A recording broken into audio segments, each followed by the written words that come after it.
ኦርቶዶክስ ተዋህዶ የመተትና የጠንቋይ ቤት ናት በማለት ሲናገር የቆየው ትዝታው ሳሙኤል ቤተክርስቲያኒቱ ክስ መሰረተችበት።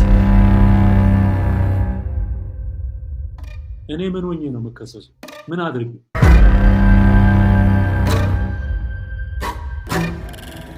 እንግዲህ ግለሰቡ መጥቷል። አይ ቲንክ ሊጠየቅ ነው መጣ።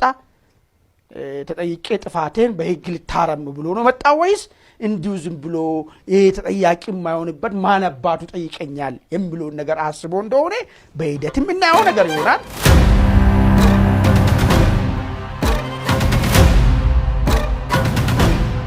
በስመ አብ ወወልድ ወመንፈስ ቅዱስ አሐዱ አምላክ አሜን። ውድ የቤሪያ ቲዩብ ቤተሰቦች ኦርቶዶክሳውያን በአጠቃላይ በየሰዓት አቆጣጠራችሁ እንደምን ዋላችሁ፣ እንደምን አደራችሁ፣ እንደምን አመሻችሁ፣ እንደምን ሰነበታችሁ።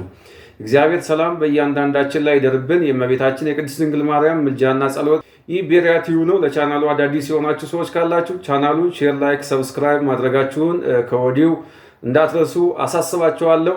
እንግዲህ ቆይታ ቀጥታ ወደ ቪዲዮ። መልካም ከቅድስት ቤተክርስቲያናችን የሚጠበቀው ነገር ሁሉ ተደርጓል።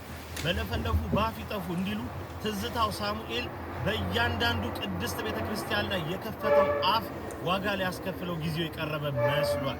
እንግዲህ የቤተክርስቲያን ልጆች የሆንን እኛን የቤተክርስቲያንን ወሰንና ይዞታን አትንኩ ባልን ሁከትና ብጥብጥ በመፍጠር እያለ የሚያጉረን ስርዓት ይህንን ሰው ምን ያደርገዋል የምንመለከተው ይሆናል። መሰል በቅድስት ቤተክርስቲያን ላይ በርካታ የሆኑ ዘለፋዎች ተፈጽመው ያውቃሉ፣ በነ ዮናታን አክሊሉ፣ በነ እዩ ጩፋ በመሳሰሉት። ነገር ግን እነዚህን እያቆለጳጰሰና እያሻሸ የሚተወው ህግና ስርዓት ይህንን ሰው ምን ያደርገዋል? እንዲህ ፍጥጥ ብለን የምንመለከተው ጉዳይ ነው። ህግ ተጥሷል፣ እንዲሁ የጥላቻ ንግግር ተፈጽሞብናል።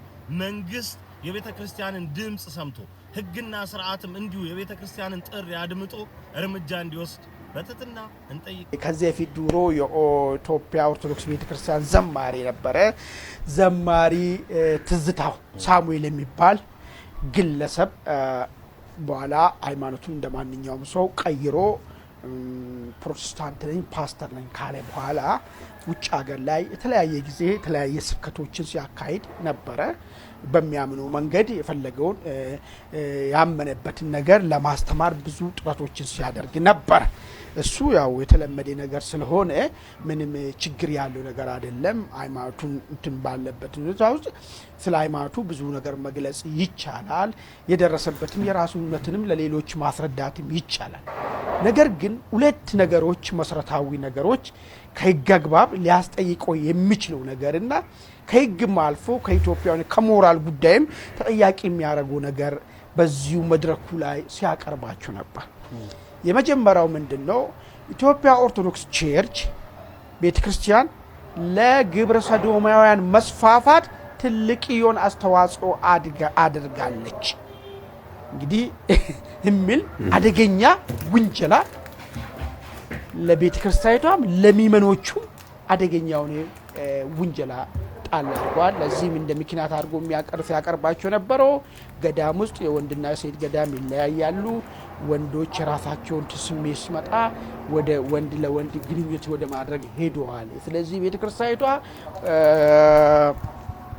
ግብረ ሰዶማውያን አስፋፍታለች ብሎ ወንጅሏታል። ይሄ እንግዲህ ቤተክርስቲያን እንደ አቋምም ግብረ ሰዶማውያን በተመለከተ ወንድ ለወንድ ጋብቻን በተመለከተ የኦርቶዶክስ ቤተክርስቲያን የጸና አቋም ያላት ቤተክርስቲያን ነች። በዚህ ጉዳይ ላይ ምንም አይ ነገር ለመደራደርም ቀርብም ነገር ማለት የምታወግዘውና ይሄንን የማትቀበለው መሆኗን ይታወቃል።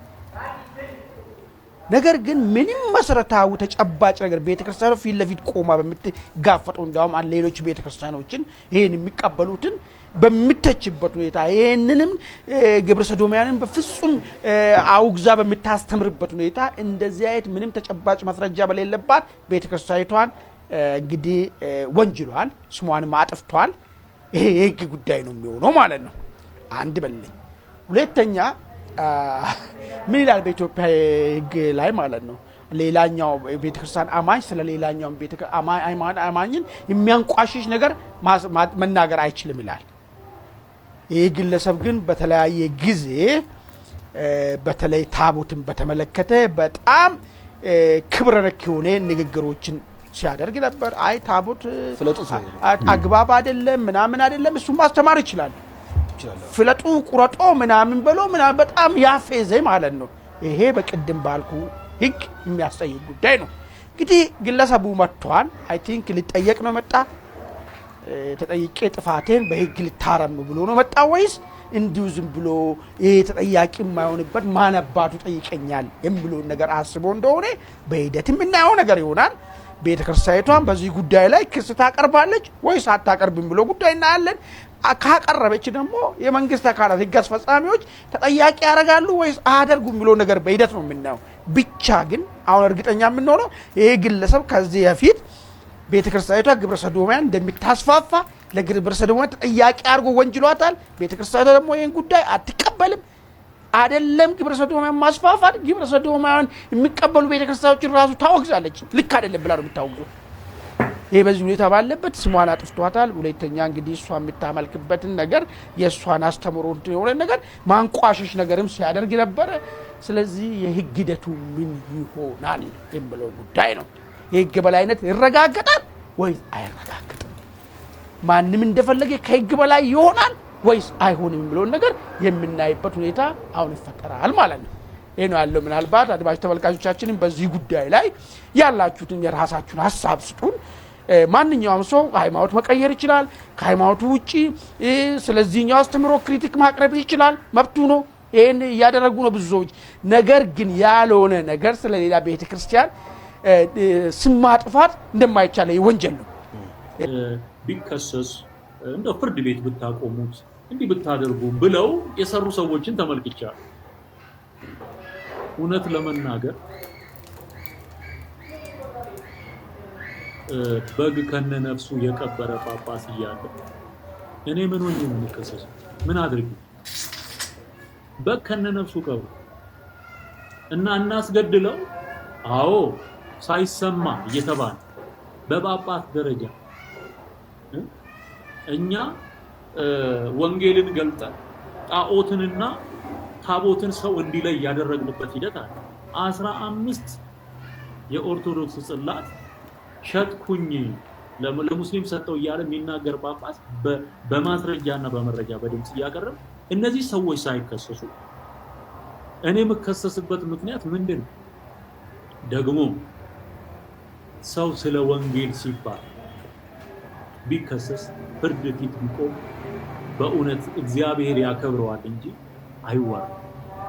ስለ ወንጌል መገፋት፣ ስለ ወንጌል መሰደብ፣ ስለ ክርስቶስ ኢየሱስ ወንጌል ዋጋ መክፈል አክሊል ጸጋ። ምን ሰርተው ነው እነ ጴጥሮስ የታሰሩ? ምን አድርገው? የሰው ገንዘብ ቀምተው አይደለም። በዘመኑ ጣዖታት በሰለጠኑባቸው ዓለማት እየተዟዟሩ ይሄ አምላክ አይደለም አምላክ እግዚአብሔር ነው ብለው ስለተናገሩ እውነትን ስለገለጡ የተናገሩት እውነት የነሱን ጨለማ የገፈፈባቸው ሰዎች አቀነባብረው ያስገቡት ነው እንጂ እነሱ አጥፍተው አይደለም። ጴጥሮስ አጥፍቶ አይደለም። ይሄን በምን ታረጋግጣላችሁ? ወደ እስር ቤት ከተጣሉ በኋላ ሲዘምሩ የወይኒው መሰረት ይናጋል። የእግዚአብሔር መልአክ ይመጣል። የእግዚአብሔር መንፈስ ይገለጣል። አይሆን ሲቹዌሽኑን የሚቀይር የእግዚአብሔር ክብር የሚመጣው በእውነትና በጽድቅ አገልግሎት ስትታሰብ ክብር ነው። ቢሆን እንኳን ክብር ነው። ግን አንዲትም ኢንች ወደፊት እንድትሄድ የሚያደርግ ምንም ነገር የለም። ለምሳሌ ከተነሱ ሐሳቦች መካከል ስለ ታቦትም ስለምንም ያስተማርናቸው፣ ስለ ገድላት ታምራት ያስተማርናቸው፣ ያጋለጥናቸውን እውነቶች በማስረጃና በመረጃ ያቀረብናቸው ነገሮች ሊናገሩ ሞክረዋል። አንዳንዶች እኔው ያልኩትን ዘበነ ብሎት እኔ ያልኩት ታቦት መክተፊያ ነው የተባለው አዎ መክተፊያ ነው ብሏል። ይሄ ደግሞ እውነት ሊትራሊ መክተፊያ ይዘው ሲወጡ ከመርካቶ የተገዛ መክተፊያ ይዘው ሲወጡ አቅርቢያ እሱን እያየ ሰው እንዴት ነው ሊክድ የሚሞክረው ማለት? እኔ ቄስ ነኝ። በኦርቶዶክስ ቤተ እምነት ውስጥ ወደ 9 ዓመት በቅስና አገልግያለሁ፣ በድቁና አገልግያለሁ። እኔ ማውቀውን አንተ ተሸፋፍኖ የምታውቀውን ታቦት የሚባለው ነገር ከሸክሙ ጀምሮ የሚሰራበትን ፕሮሰስ ጭምር ስናገር ነበር። ይሄ ውሸት ነው? እውነት እኮ ማውቀውን እኮ የኖርኩበትን ነው የምናገር። አንተ ተሸፋፍኖ ነው የምታውቀው፣ እኔ ገልጬ ዘይት እየቀባው ነው ማውቀው። ይሄ እውነት አይደለም፣ ይሄ ውሸት ነው። ፍርድ ቤት በቀርብ የምናገረው እንደውም እግዚአብሔር ይባረክ ይሄንን እውነት ምንም የምንሸፍነው ነገር የለም። ስንት አይነት ጉድ የሰው ደም መስዋዕት እየቀረበባቸው ያሉ ገዳማት ጭምር ሰው ሊትራሊ የሚታረድባቸው ገዳማት እንዳሉ በራሳቸው አንደበት ከቤተ ክህነት በሾለኩ መረጃዎች እየቀረበ እያየ ይሄንን መናገር ይሄንን እውነት ለሰዎች ማድረስ በምንም ታምር ሊያስከስስ አይችልም፣ መረጃና ማስረጃ ያለው ሰው። ስለዚህ እውነት በከፍታም ቢሆን በሸለቆም ቢሆን በየትኛውም ስፍራ ይነገራል ማለት ነው። አንዳንድ ያልገባቸውን ደግሞ የሚናገሩ ሰዎች አሉ። ልክ አገር እንደገዙ አድርገው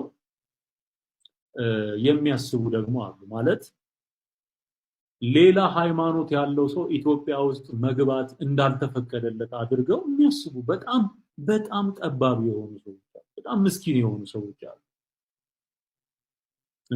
ተወልደን ያደግንበት ምድር ስንገባ እኛ ኢትዮጵያውያን ስንገባ ያ ነገር እንዴት ነው ሰው ሊረብሸው የሚገባ? እና ደግሞ ህግ ሊቀርጽና ሊያወጣ የሚችለው በምን አይነት አግባብ? መንግስት አለ እኮ እዚህ ሀገር መንግስት አይደል? ህግ የሚያስከብር አገር የሚገዛ ልማት የሚሰራ መንግስት አለ። በእያንዳንዱ ጉዳይ ላይ የሚመለከተው ማለት ይሄ የዜግነትን መብት የስብዕና መብት ነው። ማንም ሊሰጥና ሊነሳ የሚችለው ነገር አይደለም። መስረቅ ነውር ነው፣ ኃጢአት። አዩ ክፋት ኃጢአት ነው። ጸብ፣ ክርክር፣ ይሄ ሰዎችን በኃይልና በተጽዕኖ ነገሮችን ለማሳመን መጣር እሱ በጣም በጣም ነውር ነው፣ ወንጀልም። ሰውን ግን መረጃና ማስረጃ አቅርቦ የእግዚአብሔር ቃል እንዲህ ይላል፣ ይሄ ደግሞ የእናንተ ሐሰት ይሄን ይላል፣ አነጻጽረ መርጠ ጌታን ተቀበል ማለት በምንም ተአምር ጥፋት ሊሆን አይችል፣ ወንጀል ሊሆን አይችል።